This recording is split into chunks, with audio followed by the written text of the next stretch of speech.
I wake up to the feeling of silk against my bare skin, and the sharp realization that my wrists won't move. My eyes snap open. The room spins for a second. Too much tequila, not enough water, and then it comes into focus. Cream-colored walls, floor-to-ceiling windows overlooking a city I don't recognize. A chandelier that probably costs more than everything I've ever owned. And my wrists, tied to the headboard with something soft. Rope, maybe. No, not rope silk scarves. Red ones. What the fuck? My voice comes out hoarse. I yank against the restraints, and my heart starts hammering in my chest. This isn't funny. This isn't some kinky game I agreed to. This is... The door opens. He walks in like he owns the place. Well, he probably does. Tall, composed, wearing a crisp white shirt with the sleeves rolled up to his elbows. Dark hair pushed back, sharp jawline, eyes that look almost black in the morning light. He's holding 2 cups of coffee, the same man from last night, the stranger I danced with, laughed with, went home with, the man who called himself Woo, the man I fucked. Before we dive into Sesuna's world, a world of shadows, silk sheets, and a man who refuses to let her go, do me a favor, hit that subscribe button, because trust me, you're going to want to see where this goes. Now, let's begin. Good morning, Sesuna. Everything inside me goes cold. Nobody here knows that name. Nobody in this entire country knows that name. I'm Rosemary. I've been Rosemary for 2 years. My name, I say slowly, trying to keep my voice steady, is Rosemary. He sets the coffee cups down on the nightstand and sits on the edge of the bed. Too close. Way too close. His eyes trace over my face, like he's memorizing every detail. No, he says quietly. It really isn't. I pull against the scarves again, harder this time. Let me go. Right now. Or I swear to God. You're what? He tilts his head, and there's something almost curious in his expression. Scream? Go ahead. This penthouse is soundproofed. Fight? You're tied to a bed. Run? He reaches out and brushes a strand of hair from my face, and I flinch. You've been running for 2 years, 4 months, and 16 days, Sesuna.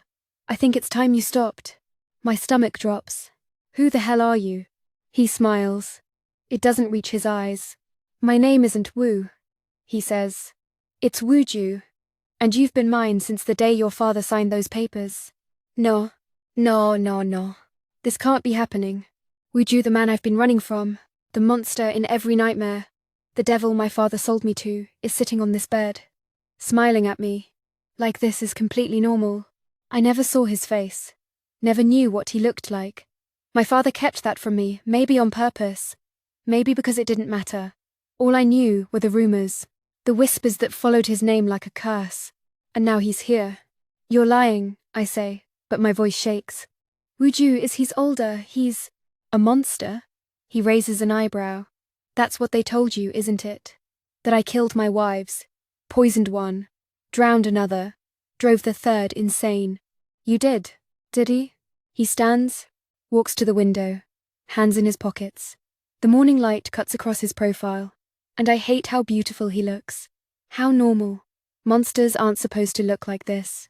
Your father owed me $3 million, he says, his back still to me. His textile business collapsed. He had nothing left to offer except you, the daughter nobody wanted, the one who talked back, who refused to bow. How do you... I know everything about you, Sesuna. He turns to face me. I had you investigated the moment your father came groveling to me with his pathetic proposal. I know you were born in Asmara on a Tuesday in July. I know your mother used to braid your hair every morning before school. I know you hate injera, but you'll eat it anyway when you're homesick. I know you have a scar on your left knee from when you fell off your bike at 7 years old. Each word is a hammer blow. I know, he continues, stepping closer, that you waitress at a diner on Queen Street, that you take the subway home every night at 11, that you live in a basement apartment with a broken heater, that you haven't spoken to your family in 2 years. He stops at the edge of the bed. And I know that last night, when I asked if you wanted to leave the club with me, you said yes. I didn't know it was you. Would it have mattered? Yes. No. I don't know. My mind is racing, trying to make sense of this. He's been watching me, For how long? Weeks? Months? The entire 2 years? Why? I manage. Why wait this long? If you knew where I was, why didn't you just take you? He sits down again, closer this time.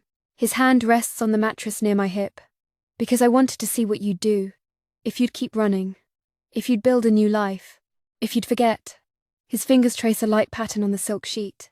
And I wanted to see if the rumors about you were true. What rumors? That you were fire wrapped in skin. His eyes meet mine. That you'd burn anyone who tried to hold you. A pause. They were right. I should be terrified. I am terrified. But there's something else underneath it. Something hot. And sharp. And dangerous.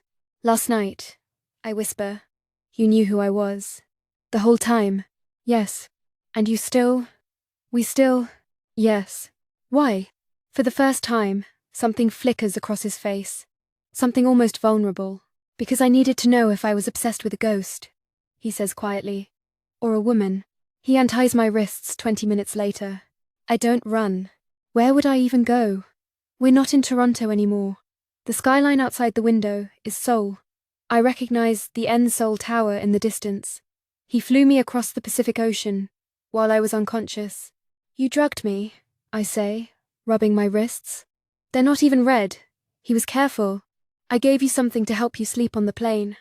You were never in danger. You kidnapped me. I brought you home. This isn't my home. It is now. I want to throw something at him. The coffee cup, maybe. Or the lamp. But he's standing between me and the door, and I'm wearing nothing but his shirt from last night. I need clothes, I say. There's a closet in your room. My room? Down the hall. Second door on the right. He says it so casually, like he's giving me a tour of a hotel, not a prison. I walk past him, shoulders squared, refusing to let him see how badly I'm shaking. The hallway is all marble floors and expensive art. My room is bigger than my entire apartment in Toronto. King-sized bed. Walk-in closet. Private bathroom with a tub that could fit 3 people. The closet is full of clothes. My size. Different styles, casual, formal, everything in between. He planned this. I grab the first thing I see. Black jeans. A white t-shirt and get dressed. My hands are still trembling. When I come back out, Woojoo is in the living room. It's massive. Leather couches, glass coffee table, a view that stretches across the entire city. He's on his phone, speaking rapid Korean. He glances up when I enter, says something sharp into the phone, and hangs up. Hungry? He asks. No. You should eat. I'm not hungry. You're lying. I am. My stomach is growling, but I'll be damned if I accept anything from him. He stands, walks to the kitchen, which is more like a chef's dream, and starts pulling things out of the fridge. I stay frozen in the living room, watching him. Sit, he says without looking at me. No. Sesuna. Don't call me that. It's your name. Rosemary is my name. Rosemary is a lie you told yourself to feel safe. He cracks eggs into a pan. You're not safe. You've never been safe. And running to another country didn't change that. You're insane. Maybe. He doesn't sound bothered by this. But you're still here. Because you kidnapped me. The door isn't locked. I blink. What? The front door. It's not locked. You can leave whenever you want. I walk over to it. Sure enough, when I turn the handle, it opens. The hallway outside is quiet. Empty. An elevator at the end. I could leave. Right now. I could walk out. And then what? I don't have my passport. My phone. Money. I don't speak Korean. I'm in a foreign country with no resources and no idea where I am. And he knows it. I close the door. When I turn around, Woojoo is watching me. There's something almost satisfied in his expression. Fuck you, I say. Eventually, he replies, turning back to the stove. He makes breakfast. Scrambled eggs, toast, fruit. Sets a plate in front of me at the massive dining table. I don't touch it. You're being childish, he says, sitting across from me with his own plate. You're being a psychopath. Eat, Sesuna. Make me. His eyes darken. Don't tempt me. We stare at each other across the table. The tension is suffocating. Finally, he sighs and picks up his fork. Fine. Starve. See if I care. But he does care. I can tell by the way his jaw tightens. The way his eyes keep flicking to my untouched plate. I pick up the fork. Take a bite. It's good. Damn it. Why eggs? I ask after a minute. What? Why make eggs? You probably have a personal chef. Staff. Why cook yourself? He's quiet for a moment. My mother used to make me breakfast every morning before school. Eggs and toast. It's familiar. Something about the way he says it's soft, almost wistful, catches me off guard. Is she still alive? I ask. Your mother? No. I'm sorry. Don't be. She died a long time ago. We eat in silence after that. When I'm done, I push my plate away and lean back in my chair. So what now? I ask. You keep me here like some kind of pet? A trophy? No. Then what? He stands, picks up both our plates, and takes them to the sink. You stay here. You don't leave the penthouse. You don't contact anyone. And every night, we have dinner together. That's it? That's it. And if I refuse? He turns to face me, leaning against the counter. Then you refuse. I'm not going to force you, Sesuna. I'm not going to lock you in your room, or tie you up again unless you ask nicely. My face heats. You're disgusting. You didn't think so last night. I didn't know who you were last night. And yet you came anyway. You kissed me back. You let me touch you. You moaned my name well. The name I gave you. But you said don't stop quite a few times. Shut up. Why? Does it bother you? Knowing that you wanted me before you knew I was the monster. You are a monster. Then what does that make you? He pushes off the counter and walks toward me. I stand, take a step back, but he keeps coming until I'm pressed against the wall. His hands land on either side of my head, caging me in. You fucked the monster, Sesuna. You moaned for him, begged him. So what does that make you? I slap him. The sound echoes through the penthouse. He doesn't move, doesn't even blink, just stares down at me with those dark, unreadable eyes. Feel better? He asks softly. Go to hell. Already there. He steps back, giving me space. Your room is down the hall. Stay. Leave. Do whatever you want. But if you walk out that door, you're on your own. No money. No passport. No protection. And Seoul is a very big city for a woman alone who doesn't speak the language. Protection from what? From the people who want to use you to get to me. That stops me cold. What people? I have enemies, Sesuna. A lot of them. And the moment they find out you're here, they'll come for you. To leverage me. To hurt me. To break me. He reaches out, cups my face with one hand. I should pull away. I don't. I won't let that happen. Why do you even care? Because you're mine. I'm not a possession. No, he agrees. You're so much more than that. The first few days are a nightmare. I spend most of my time in my room, refusing to come out, except to use the bathroom. Woojoo doesn't force me. He leaves food outside my door. Breakfast, lunch, dinner. Sometimes I eat it. Sometimes I let it sit there until he takes it away. On the third night, he knocks. Dinner, he says through the door. In the dining room. 10 minutes. I'm not hungry. I don't care. Be there in 10 minutes or I'm coming in. The door's locked. I own this penthouse, Sesuna. There's no door I can't open. I believe him. 10 minutes later, I'm sitting at the dining room table. He's already there, pouring wine into 2 glasses. I don't touch mine. You need to stop this, he says. Stop what? Hiding. Sulking. It's boring. Oh, I'm sorry. Am I boring you? Let me just be more entertaining for my kidnapper. He sighs, sets down his glass. You weren't kidnapped. You were claimed. That's the same thing. No, it's not. Kidnapping implies you were taken against your will, but you came with me that night willingly. You got in my car. You came to my hotel. You let me. I didn't know it was you. Does that matter? Yes. Why? Because if I'd known, I never would have. I stop. Bite my lip. Never would have what? He leans forward. Let me touch you? Kiss you? Fuck you? Stop. Why does it bother you so much, Sesuna? The fact that you wanted me. Because you're a monster. So, you keep saying. And yet you're still here. I don't have a choice. You always have a choice. Really? What are my options? Stay here with you. Or go out there alone in a city where I don't speak the language. Have no money. No passport.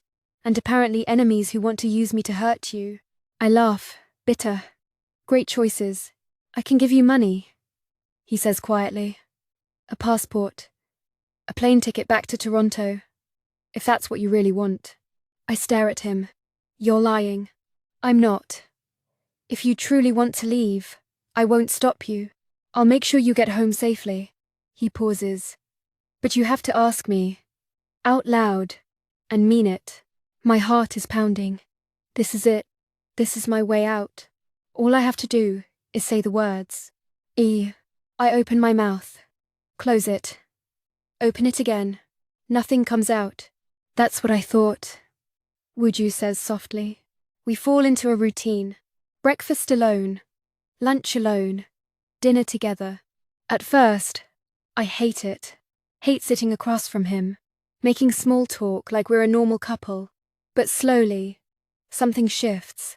He asks me about Eritrea. My childhood. My mother. I don't want to answer, but somehow I do. And he listens. Really listens. Not like he's interrogating me, but like he genuinely wants to know. What about you? I ask one night, pushing food around my plate. You know everything about me. I don't know anything about you. What do you want to know? Did you really kill your wives? The question hangs between us. He sets down his fork. No. Then why does everyone think you did? He's quiet for a long moment. Because it's easier to believe the monster than the truth. What's the truth? My first wife poisoned herself when she found out I'd married her for a business merger. I was 23. I didn't love her, but I didn't want her dead either. My second wife was in love with someone else. I was trying to arrange an annulment when she jumped off a bridge. I tried to save her. I failed. His voice is flat, emotionless. My third wife tried to have me declared mentally unfit so she could seize my assets. When her plan failed, she faked insanity to save face. She's not in a mental hospital. She's in the Maldives with her real boyfriend. I don't know what to say. I'm not a good man, Sesuna, he continues. I've done terrible things. Hurt people. Destroyed lives. But I didn't kill my wives. And I won't kill you. Why should I believe you? Because if I wanted you dead, you'd already be dead. Faire point. Why did you marry them? I ask. If you didn't love them. Business. Power. Survival. Love is a luxury people like me don't get. People like you? People who were born into this life. He refills his wine glass. My father ran one of the largest crime syndicates in Seoul. When he died, I inherited everything. The business. The enemies. The blood. You're in the Mafia? We don't call it that here, but yes, essentially. My hands are shaking. I set down my fork before I drop it. So what am I? I ask. A business transaction? Another merger? No. Then what? He looks at me. Really looks at me. And for the first time, I see something raw in his eyes. You're the first thing I ever wanted, just for myself. That night, I can't sleep. I keep replaying his words in my head. The first thing I ever wanted just for myself. What does that even mean? I get out of bed, pull on a robe, and wander into the living room. The city lights stretch out below, endless and glittering. It's beautiful, cold, but beautiful. Can't sleep? I jump. Woojoo is standing by the window, holding a glass of whiskey. He's wearing sweatpants and a t-shirt, the most casual I've ever seen him. You scared me, I say. Sorry. He doesn't sound sorry. I walk over to the window, keeping a careful distance between us. Do you ever sleep? Not much. Nightmares? Something like that. We stand there in silence, looking out at the city. Can I ask you something? I say after a while. Yes. Why me? You could have anyone. Someone who actually wants to be here. Someone who isn't running from me. He takes a sip of whiskey. Because everyone else who's ever been in my life wanted something from me. Money. power, protection. But you didn't even know who I was. And you still looked at me like I was human. I didn't know you were a crime lord. Exactly. He turns to face me. That night, at that club, I was just a man. And you were just a woman. No history. No expectations. Just us. And then you ruined it. By tying me to a bed. And telling me I could never leave. I didn't say you could never leave. I said you were never leaving again. There's a difference. Not really. He smiles. You're impossible. And you're insane. We've established this. I should walk away. Go back to my room. Put as much distance between us as possible. Instead, I stay. What happened to your mother? I ask quietly. His expression shifts. The smile fades. She was killed, he says. When I was 12, a rival gang. They set our house on fire while she was sleeping. My father got me out, but he couldn't save her. I'm sorry. It was a long time ago. That doesn't make it hurt less. He looks at me, surprised. Like he wasn't expecting me to understand. No, he admits. It doesn't. We're standing closer now. I'm not sure when that happened. I can smell the whiskey on his breath. The faint scent of his cologne. Sesuna, he says softly. Don't what? Don't look at me like that. Like what? Like you care. I do care. You can't. You don't even know me. I know you better than anyone else in your life. His hand comes up, fingers brushing my cheek. I know you bite your lip when you're nervous. I know you have nightmares about your father. I know you cry in the shower so no one can hear you. I know you're terrified of me. But you're even more terrified of wanting me. I don't want you. Liar. He kisses me. Or maybe I kiss him. I'm not sure. All I know is that 1 second we're standing there, staring at each other, and the next, his mouth is on mine, and his hands are in my hair, and I'm pulling him closer, closer, closer. It's not like the other night. That night was heat, and tequila, and strangers in the dark. This is something else. Something dangerous. He pulls back, breathing hard. Tell me to stop. No, Sesuna. I said no. His eyes search mine. You don't know what you're asking for. Then show me. He takes my hand and leads me to his room. It's bigger than mine. Darker. The bed is massive. And the sheets are black silk. If you want to leave, he says, his thumb tracing circles on my palm. Leave now. I don't leave. He kisses me again. Slower this time. His hands slide under my robe. And I shiver. Cold? He murmurs against my lips. No. Scared? Terrified? Good? He pulls back just enough to look at me. You should be scared. I'm not a good man, Sesuna. I won't be gentle. I won't let you go. And once I have you again, I'll never stop wanting you. Then stop talking, I whisper. And take me. Something shifts in his eyes. Something dark and possessive. And utterly consuming. The robe slides off my shoulders and pulls at my feet. His hands are everywhere. My waist, my hips, my thighs. He lifts me like I weigh nothing. Carries me to the bed. Lays me down on those black silk sheets. Last chance, he says. Shut up and kiss me. He does. And I'm lost. His mouth moves down my neck. My collarbone. Lower. Every touch is deliberate, calculated.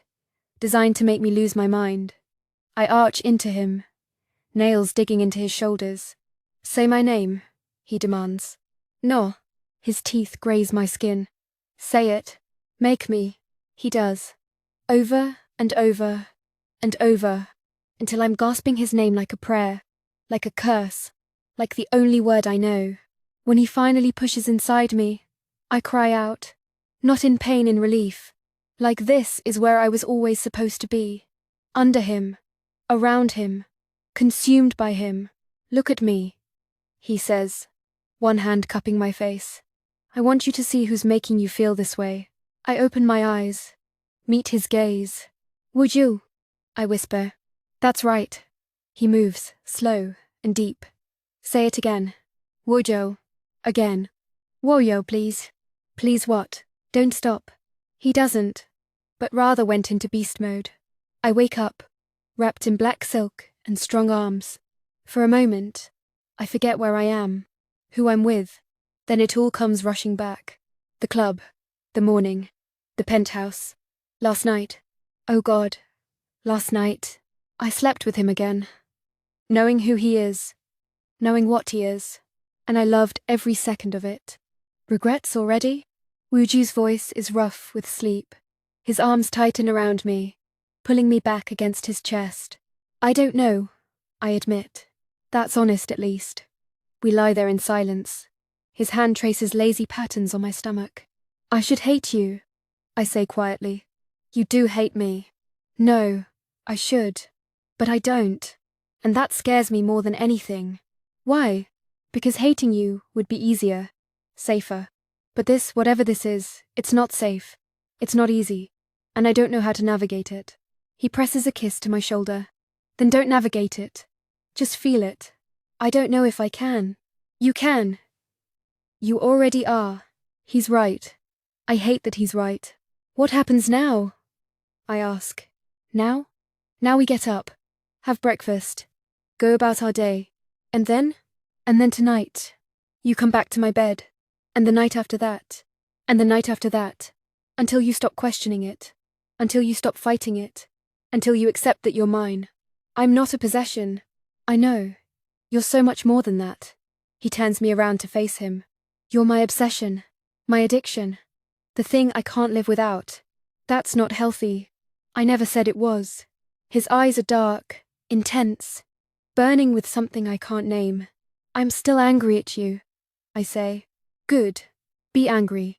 Yell at me. Hit me. I don't care. As long as you're here. What if I leave? You won't. How do you know? Because if you were going to leave, you would have done it already. You've had a dozen chances. And you're still here. I want to argue. To tell him he's wrong. But I can't. Because he's right. The weeks blur together. I stop sleeping in my room. Stop pretending I don't want to be in his bed every night. We develop a rhythm breakfast together. Days apart. He works. I read. I explore the penthouse. Dinners together. Nights tangled in silk sheets. He's careful with me. Not gentle, never gentle, but careful. He pushes me to the edge, but never over. Tests my limits without breaking them. And slowly, terrifyingly, I start to fall. Not in love. Not yet. But into something. Some dark, twisted thing that feels like obsession and need and fear and desire all wrapped into one suffocating package. Tell me about your father, Woojoo says one night. We're in bed, his fingers tracing the curve of my spine. Why? Because I want to understand what made you run so far. I'm quiet for a long time. He never wanted me. I was the youngest, the last one, and I was born a girl, which was apparently the ultimate disappointment. He made sure I knew it every single day. How? Little things. Forgetting my birthday. Comparing me to my siblings. Telling me I'd never amount to anything. I swallow hard. When his business crashed and he told me he was giving me to you, he looked almost relieved. Like he was finally getting rid of his biggest mistake. Woojoo's hand still's on my back. He's a fool. He's my father. That doesn't make him less of a fool. He pulls me closer. You are not a mistake, Sesuna. You are not a disappointment. And anyone who made you feel that way doesn't deserve you. Tears prick my eyes. I blink them away. Why are you being nice to me? I whisper. Because someone should have been a long time ago. It happens on a Tuesday. I'm in the living room, reading, when the front door bursts open. 3 men storm in, armed, dangerous, wearing masks. I scream. One of them grabs me, slaps a hand over my mouth. I bite down hard and he yelps, backhands me across the face. Stars explode behind my eyes. Shut up, bitch, he snarls in broken English. They drag me toward the door. I fight kicking, scratching, screaming, but there are 3 of them, and 1 of me. Then I hear it. Gunshots. The man holding me drops. A red bloom spreading across his chest. The other 2 turn, raising their weapons, but they don't get a chance to fire. Woojoo moves like death itself. He shoots the second man in the head. The third tries to run, but Woojoo catches him, slams him against the wall, and puts a gun to his temple. Who sent you? Woojoo's voice is ice. The man spits at him. Woojoo pulls the trigger. The body drops. Then he's in front of me. Hands on my face. Eyes wild. Are you hurt? Did they touch you? Sesuna. Talk to me. I'm fine. I manage. But I'm shaking so hard. I can barely stand. He pulls me into his chest. And I can feel his heart racing. Or maybe that's mine. I can't tell. I'm sorry, he says into my hair. I'm so sorry. I should have been here. I should have protected you better. You did protect me. Not well enough. He holds me until the shaking stops. Until I can breathe again. Then he makes a phone call. 10 minutes later, a team of people arrive. They clean up the bodies like this is routine. Maybe it is. Woojoo takes me to his room, sits me on the bed, checks me over for injuries. There's a bruise forming on my cheek where the man hit me. Woojoo stares at it, jaw clenched. I'm going to find whoever sent them, he says quietly. And I'm going to make them suffer. Woojoo. No. They came into my home. They put their hands on you. They die. You already killed them. Not them. The person who sent them. His eyes are black. Empty. The monster everyone warned me about. And I should be terrified. But instead, I feel safe. Don't leave me tonight, I whisper. Never. He doesn't leave. He stays, holding me through the nightmares, whispering promises against my skin. And somewhere between the fear and the darkness, and his arms around me, I realize the truth. I'm not falling for him. I've already fallen. The next morning, I wake up to find Woojoo on the phone, speaking rapid, angry Korean. He sees me awake and ends the call. Who was it? I ask. A rival. Someone trying to send a message. What kind of message? That I'm vulnerable. That they can get to me through you. So this is my fault. No. He sits on the edge of the bed. This is my fault. For bringing you into my world. For making you a target. Then let me go. He looks at me. And for a moment, I see something break in his eyes. I can't. Why not? Because I love you. The words hang between us. I stare at him. What? I love you, Sesuna. I've loved you since the moment I saw you in that club, looking at me like I was just a man. Not a monster. Not a weapon. Just a man. He takes my hand. And I know I'm selfish. I know I'm trapping you in a life you never asked for. But I can't let you go. I won't. My throat is tight. You don't love me. You're obsessed with me. There's a difference. Is there? He cups my face. Because from where I'm standing, they feel like the same thing. That's not healthy. I never claimed to be healthy. I should pull away. Tell him he's wrong. Tell him this is toxic and dangerous and doomed. But I don't. I hate you, I whisper. I know. I hate that you kidnapped me. I hate that you won't let me go. I hate that you made me fall for you. His eyes widen. I love you. The words taste like poison and honey. And I hate myself for it. But I do. God help me. I do. He kisses me then. Hard and desperate and claiming. Say it again, he demands. I love you. Again. I love you, Woojoo. Don't ever leave me. I won't. Promise me. I promise. The promise changes everything. Or maybe it changes nothing. Maybe we've been heading toward this moment since the night he walked into that club. Since he smiled at me like I was the only person in the world. Since I said yes. He makes love to me differently now. Slower. Like he's trying to memorize every inch of my skin. Every sound I make. Every way my body responds to his. Mine, he whispers against my throat. Yours. I breathe back. And I mean it. God, I mean it. We don't leave the penthouse for 3 days. Woojoo cancels meetings, ignores phone calls, lets the world outside disappear. It's just us eating, talking, making love, until we're both exhausted and tangled in sheets that smell like sex and his cologne. Tell me something you've never told anyone, I say on the third night. We're in the bathtub, massive, marble, big enough for both of us. His arms are around me, my back against his chest. I'm afraid of losing you, he says quietly. You're not going to lose me. You don't know that. Every person I've ever loved has been taken from me. My mother, my wives. I didn't love them romantically. But I cared about them. They all left. Died. Disappeared. His arms tighten. You're the first person I've loved like this. And I'm terrified that the universe will take you too. I turn in his arms to face him. Water sloshes over the edge of the tub. I'm not going anywhere. I tell him. You can't promise that. Yes, I can. Because I choose to stay. Not because you're forcing me. Not because I'm trapped. But because I want to be here. With you. He kisses me. Soft. Reverent. I don't deserve you, he murmurs. Probably not. But you have me anyway. On the fourth day, reality comes crashing back. Woojoo's phone rings at 6 a.m. He answers it, listens, and his entire body goes rigid. I'll be there in an hour, he says in Korean. He hangs up and turns to me. I have to go out. What's wrong? Business. Something I need to handle personally. The people who sent those men? Yes. Fear claws at my chest. Whoa, yo, don't. I have to. If I don't deal with this now, they'll keep coming. And next time, I might not be here to protect you. Then let me come with you. Absolutely not. Why not? Because where I'm going, you can't follow. It's too dangerous. And you think leaving me here alone is safer. He pauses. I'll leave security. A full team. No one will get past them. That's not what I'm worried about. Then what? I'm worried about you. Something softens in his eyes. He cups my face.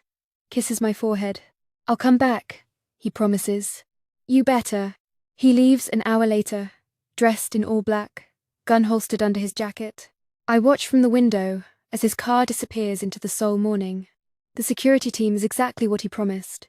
6 men, armed, stationed throughout the penthouse.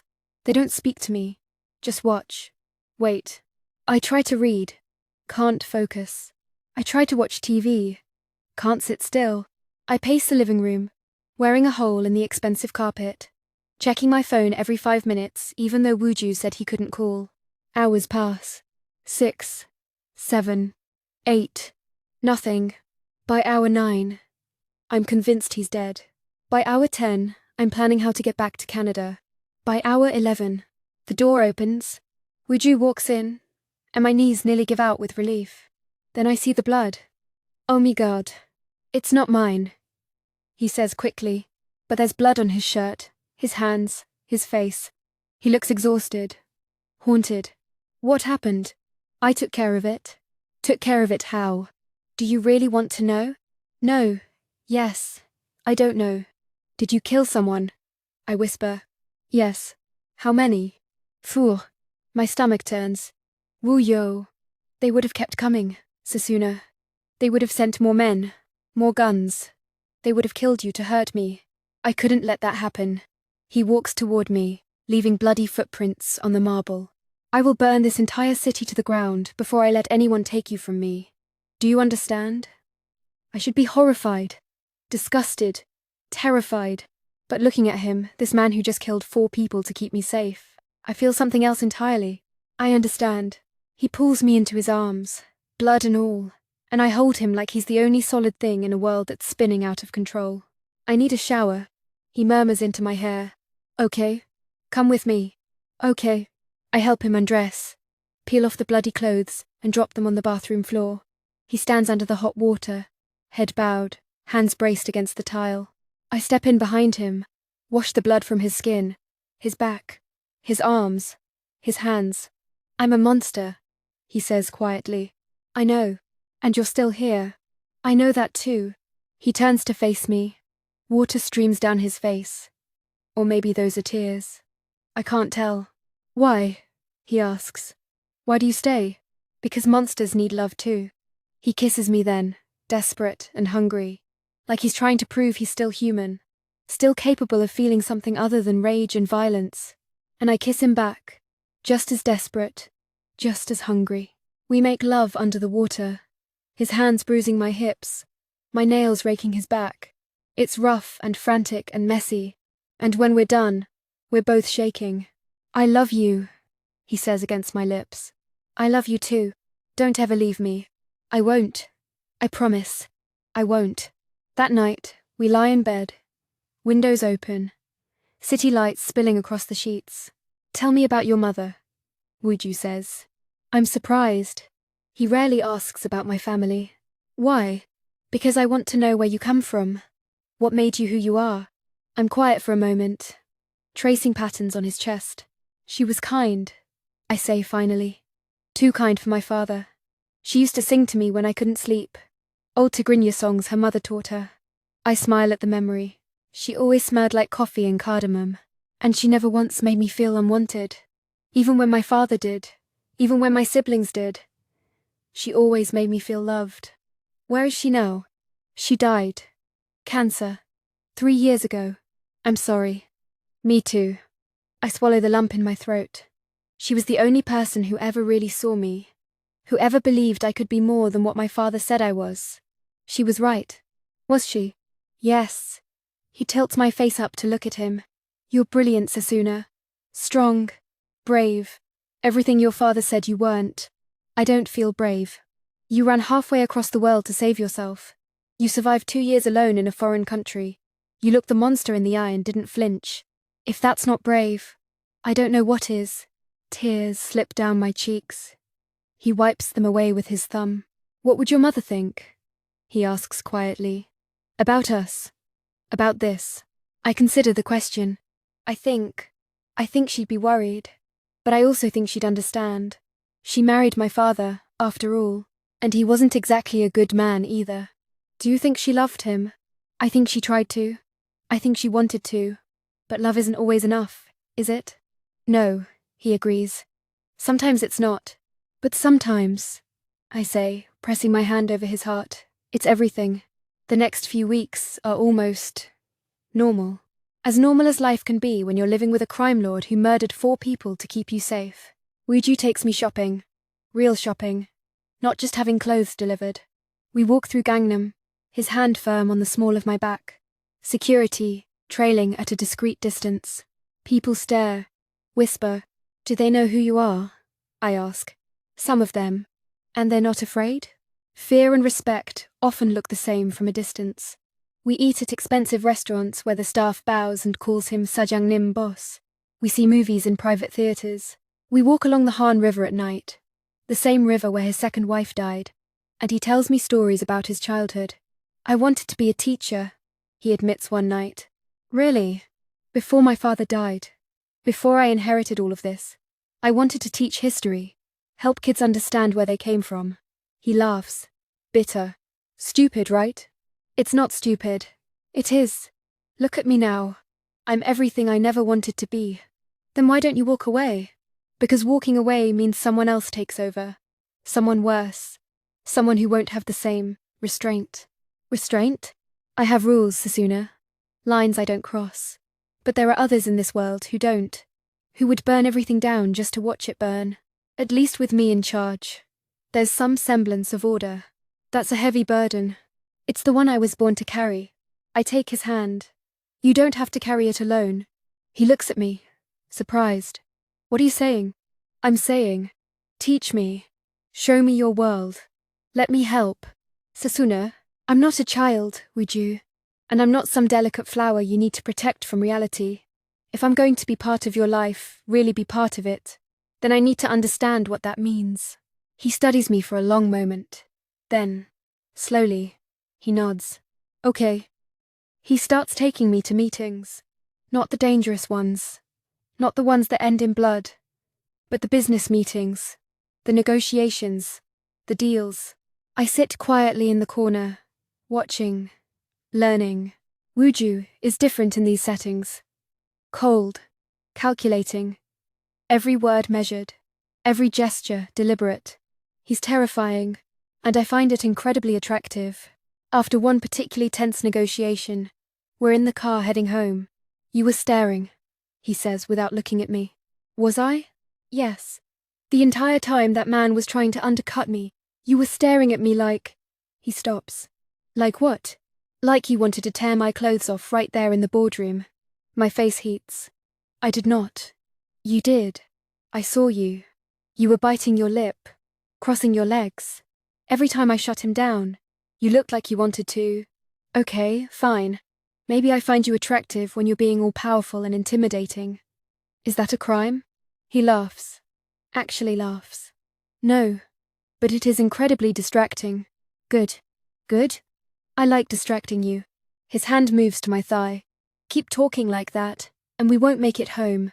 Is that a threat or a promise? Both. He keeps his promise. We don't make it home. We make it to a hotel. Expensive. Discreet. The kind where they don't ask questions. And he shows me exactly how distracted I made him. 3 months into living in Seoul. My father calls. I don't know how he got the number. Maybe Woojoo gave it to him. Maybe he has his own sources. Sesuna. His voice crackles through the phone. I haven't heard it in over 2 years. It makes my chest tight. What do you want? I want to know if you're alive. If he's treating you well. Why do you care? You're my daughter. I'm your debt payment. There's a difference. Silence. I'm sorry, he says finally. For what I did. For what I made you do. You're not sorry. You're guilty. There's a difference. Sesuna. Please. Don't call me again. I hang up. My hands are shaking. Woojoo appears in the doorway. I didn't even hear him come in. Are you okay? He asks. No. Yes. I don't know. I set the phone down. He apologized. Do you believe him? I want to, but I don't think I can. Woojoo crosses the room, pulls me into his arms. You don't have to forgive him. You don't owe him anything. I know. And you don't have to talk to him again, if you don't want to. I don't. Then you won't. Simple. Final. I bury my face in his chest and let myself breathe. 4 months into our life together, I realize I'm happy. Not content, not resigned, actually happy. I wake up every morning in Woojoo's arms. We have breakfast together. He goes to work. I spend the day reading or exploring the city with security in tow. We have dinner together. We make love. We talk until late into the night. It's domestic. Normal. Everything I never thought I'd have with him. What are you thinking about? Woojoo asks one night. We're on the balcony, wrapped in blankets, watching the city lights. How strange this is. I admit. Strange how?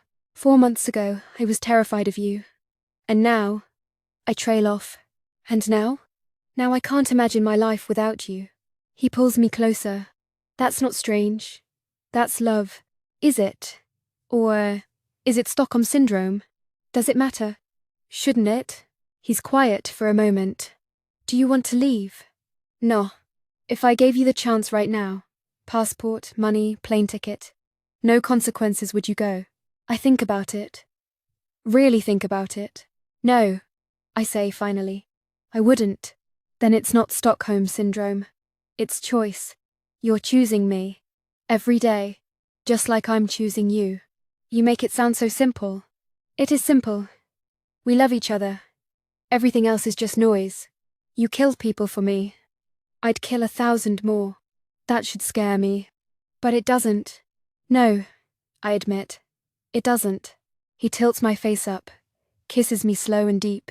You're mine, Sesuna. And I'm yours. That's all that matters. 5 months in, we get married. Not a big wedding. No guests. No ceremony. Just us. A government official. And the necessary paperwork. Woojoo slides a ring onto my finger diamond. Simple. Perfect. You're stuck with me now, he says.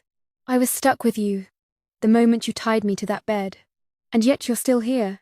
And yet, I'm still here. We sign the papers. Make it official. Legal. I'm his. He's mine. Forever. 6 months into our marriage. Everything changes. I'm in the penthouse alone. Woojoo is at a meeting. Security is outside when I feel it. The first wave of nausea. I barely make it to the bathroom before I'm throwing up everything I ate for breakfast. When it's over, I sit on the cool tile floor, breathing hard. This has been happening for a week. I thought it was stress, or bad food, or, oh no, oh God, no. I grab my phone, call Woojoo. What's wrong? He answers immediately. I need you to come home. Are you hurt? Is someone there? No. I need you. Please. I'm on my way. He's there in 20 minutes. Bursts through the door like he's expecting a fight. What happened? Are you okay? I'm sitting on the couch, clutching a small box, I'm pregnant, I say. The words hang in the air between us. He goes very still. What? I'm pregnant. I took 3 tests. They're all positive. He crosses the room in 2 strides. Drops to his knees in front of me. Are you sure? Yes. How long? I don't know. A few weeks, maybe. I haven't seen a doctor yet. I wanted to tell you first. His hands shake as he reaches for mine. How do you feel about this? Terrified. I admit. I never thought about having kids. Especially not like this. Not now. Not with... I stop. Not with a monster. I didn't say that. You didn't have to. Woojoo. No, it's okay. I get it. You're pregnant with a crime lord's baby. You're tied to me forever now. Even if you wanted to leave, you couldn't. I don't want to leave. He looks up at me, and there are tears in his eyes. Actual tears. You don't? No. I'm terrified. Yes, but I'm not. I'm not unhappy. If I'm going to have a baby with anyone, I'm glad it's you. You mean that? Yes. He pulls me into his arms and holds me so tight I can barely breathe. I'm going to be a father, he whispers. Yes. I don't know how to be a father. Neither of us knows how to be parents. We'll figure it out together. He pulls back just enough to kiss me. It's soft, gentle, full of promise. I love you, he says. I love you too. And I love this. His hand moves to my stomach, still flat, but not for long. I love you both so much. The pregnancy changes everything. Woojoo becomes impossibly more protective. I'm not allowed to leave the penthouse without him. No more shopping trips. No more walks by the river. Definitely no more meetings. You're being ridiculous, I tell him. I'm being careful. I'm pregnant. Not made of glass. You're carrying my child. That makes you the most valuable thing in my world. I want to argue, but the look in his eyes stops me. He's terrified. More terrified than I've ever seen him. Talk to me, I say quietly. We're in bed, his hand resting on my stomach, like he can already feel the baby growing. What if I'm like him? He whispers. Like who? My father.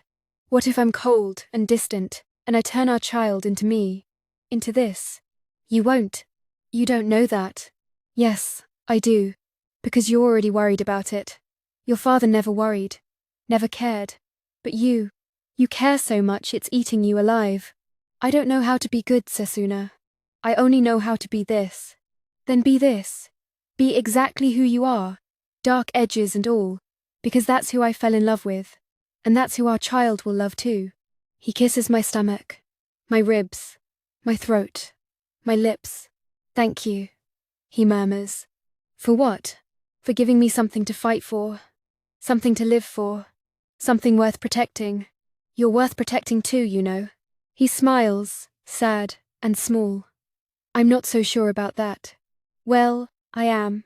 And I'm going to spend the rest of our lives proving it to you.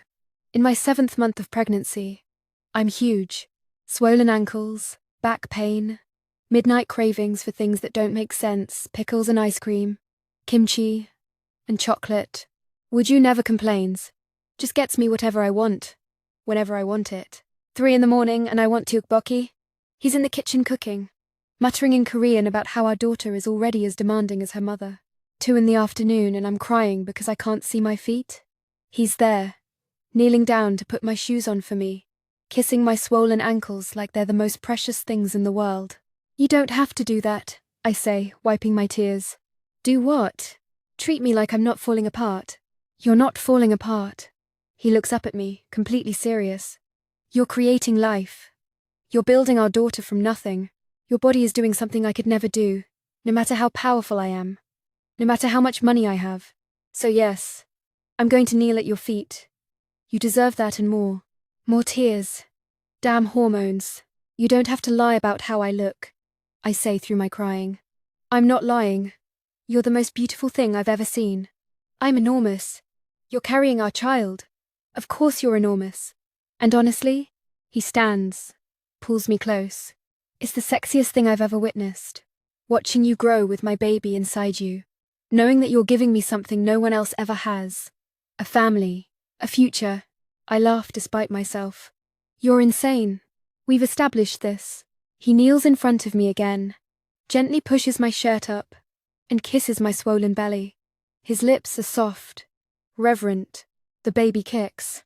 We both freeze. Did you feel that? I whisper. Yes. Another kick. Stronger this time. Then another. Woojoo's eyes are wide, wonderstruck. His hand spreads across my stomach, waiting. She's strong. Or he. Or he. He agrees. Though we both somehow know it's a girl. He stays there for an hour. Hands on my stomach. Talking to our daughter in a mixture of Korean and English. Telling her about the world she's about to enter. Making promises about how he'll protect her. How he'll love her. How he'll be better than his father was. I run my fingers through his hair and watch him. This dangerous man reduced to tears by the kick of an unborn baby. And I've never seen him look so peaceful. So human. So good. 8 months pregnant. And I can't sleep. Everything hurts. My back, my hips, my feet. The baby is running out of room and makes sure I know it. Pressing against my ribs, my bladder, everything. Woojoo stays up with me every single night. He doesn't complain about being tired. Doesn't mention the important meeting he has in the morning. Just lies there with me in the dark. One hand on my belly, the other holding mine. Tell me something. I say around 2 a.m. Like what? Anything. I just need to hear your voice. It helps. So he tells me stories. About his mother. About the neighborhood where he grew up. About the first time he saw the ocean. His voice is low, soothing, and I close my eyes and listen. What should we name the baby? I ask when he finishes. I don't know. What do you like? Something that represents both our worlds. Eritrean and Korean. Something that shows she belongs to both. Not just one. She'll belong to herself, Woojoo says softly. But I love that idea. What names are you thinking? We spend the next hour throwing out names. He suggests Korean names, and I teach him how they might sound combined with Tigrinya, middle names. I suggest Eritrean names, and he tells me which ones sound beautiful in Korean. Some make us laugh, the combinations are ridiculous. Some make us pause, they feel almost right. But we don't decide. Not yet. We have time, Woojoo says, kissing my temple. Not much, I remind him, gesturing to my enormous belly. Enough. The baby kicks again, and he smiles. See? She agrees. 9 months pregnant, and I'm ready for this baby to come out. Everything is too much. Too tight. Too heavy. Too painful. I can't breathe properly. Can't sleep. Can't exist without feeling like my body is about to split open. I'm done, I announce at breakfast, pushing away my plate. Woojoo looks up from his phone. Done with what? Being pregnant. I want this baby out. Now. Today. Right now. That's not how it works, love. I don't care how it works. I'm done. I can't sleep. I can't breathe. I can't see my feet. I can't. A sharp pain cuts through my stomach, different from the Braxton Hicks contractions I've been having. Sharper. Deeper. More real. I gasp, clutching the table. Sesuna. Woojoo is on his feet immediately, phone forgotten. What's wrong? I think. Another pain. Stronger. I think it's time. His eyes widen. Time? As in, yes. As in time. The baby. Now. Oh God. Another contraction. Water pools between my legs. Soaking through my clothes and onto the chair. Oh God. Oh God. It's really time. Woojoo. But he's already moving. He's always been good in a crisis. And this is no different. He's on his phone, calling the hospital, his voice sharp and commanding in Korean. He's grabbing the pre-packed hospital bag from the closet. He's helping me stand, supporting my weight as another contraction hits. Breathe, he says, though his own breathing is shaky. I am breathing. Breathe better. Slower. Like we practiced. I will kill you, I gasp out between contractions. This is your fault. You did this to me. He laughs. Nervous, and excited, and terrified all at once. I love you. I hate you. No, you don't. Another contraction. Stronger than the last. I scream. Okay. I pant. Maybe I hate you a little right now. He gets me into the car. buckles me in, like I'm made of glass. His hands are shaking. I've never seen his hands shake before. You're scared. I realize. Terrified, he admits. You've killed people with your bare hands. That's different. That I know how to do. This, he gestures helplessly at me, at the situation. This, I don't. Another contraction hits, and I grab his hand, squeezing hard enough that I'm probably hurting him. He doesn't complain, just holds my hand and drives faster. We're almost there, he says, more to himself than to me. Just hold on. We're almost there. 20 hours of labor. 20 hours of pain and screaming and cursing Woojoo's name in 3 different languages. He stays by my side the entire time. Doesn't leave. Not once. Even when the contractions get so bad, I'm shouting at him to get out. To leave. To never touch me again. I'm not going anywhere, he says, wiping the sweat from my forehead. I hate you. I know. This is all your fault. I know. I'm never having sex with you again. He smiles, exhausted. We'll see. The doctor comes in, checks my progress, says things I don't fully understand because the pain is all-consuming. But I hear, almost, and soon, and push. You can do this, Woojoo says, gripping my hand. His other hand is on my shoulder. Steady. Strong. You're the strongest person I know. You can do anything. I can't. You can. You ran halfway across the world to escape me. You survived 2 years alone in a foreign country. You looked a monster in the eye and didn't flinch. You can do this. I want to argue.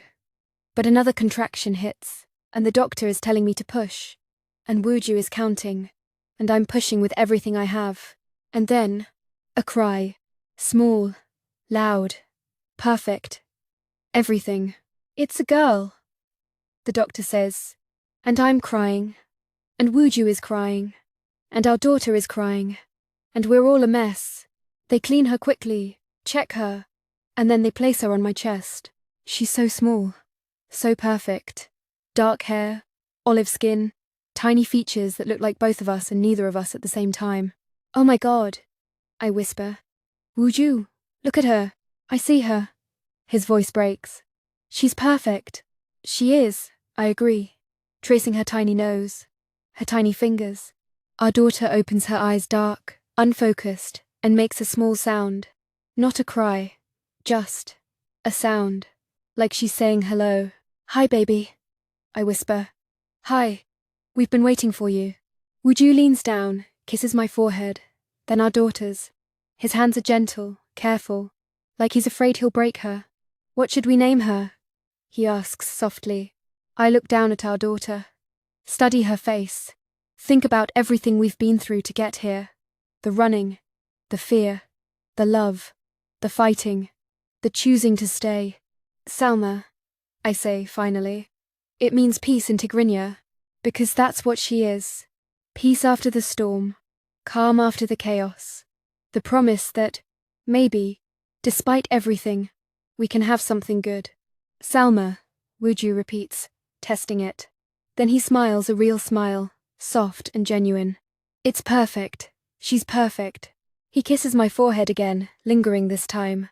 I love you. So much. I love you too. And I love you, he says to our daughter, his finger gently stroking her tiny hand. She grips it instinctively, holding on with surprising strength. I love you so much, Salma. More than anything in this world. I promise I'll protect you. I promise I'll be better than my father was. I promise. His voice breaks. He's crying again. You're going to be a great father, I tell him. You don't know that. Yes, I do. Because you're already worried about it. Because you already love her this much. That's all she needs. We stay like that for a long time. The 3 of us. Our little family. Doctors come and go. Nurses check vitals. But we barely notice. We're in our own world. And in this moment, in this hospital room, with our daughter between us, I realized something. I was never running from a monster. I was running toward my future. Toward love. Toward family. Toward home. I just didn't know it yet. But now, holding Salma, feeling Woojoo's hand on my shoulder, his lips on my forehead, now I know. This is where I was always meant to be. 2 days later, we bring Salma home. The penthouse looks different now. Softer. There's a nursery that Woojoo had professionally decorated cream and gold, with a crib that probably costs more than a car, and a mobile that plays Tigrinya lullabies. When did you do all this? I ask, standing in the doorway with Salma in my arms. While you were sleeping, he says. The last few weeks. I wanted it to be perfect. It is perfect. He helps me into the nursing chair, watches as I try to get Salma to latch. She's fussy, crying, and I'm exhausted and overwhelmed, and my body hurts everywhere. I don't know what I'm doing. I admit, tears starting again. Neither do I, Woojoo says, kneeling beside the chair. But we'll figure it out. Together, like everything else. And we do. Slowly. Imperfectly. But together. So there you have it, Sesuna and Woojoo's story. From a one-night stand to forever. From fear to love. From running to staying. If you enjoyed this journey through the dark, and beautiful and complicated, do me a favor and hit that like button. Subscribe if you want more stories like this. And comment below, I want to know what you think. Should I tell you about their life after the baby? The challenges they face? The enemies that keep coming? Let me know. Because this story, this is just the beginning.